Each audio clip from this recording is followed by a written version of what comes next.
Good afternoon, I'm Professor Mark Ashton, I'm a specialist plastic surgeon and I'm based here in Melbourne. Welcome to my operating theatre, and I wanted to take this opportunity, if I could, to briefly explain the differences between implant position and how that impacts upon the outcome you get when you undertake breast augmentation. In general, there's two different types. You can either have the implant placed on top of the muscle, or you can have the implant tucked in behind this muscle.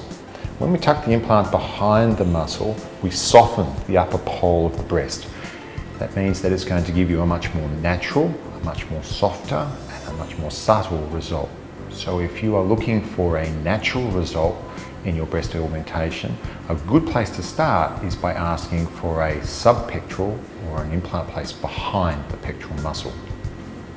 Now, a bit of confusion has gone about the term dual plane. What does that mean? Well, dual plane means that when we put the implant behind the muscle, half of the implant is behind the pectoralis muscle and half is behind the breast, because the pectoralis muscle only covers this part of your breast. By default, therefore, almost all subpectoral implants are a dual plane 1 type procedure.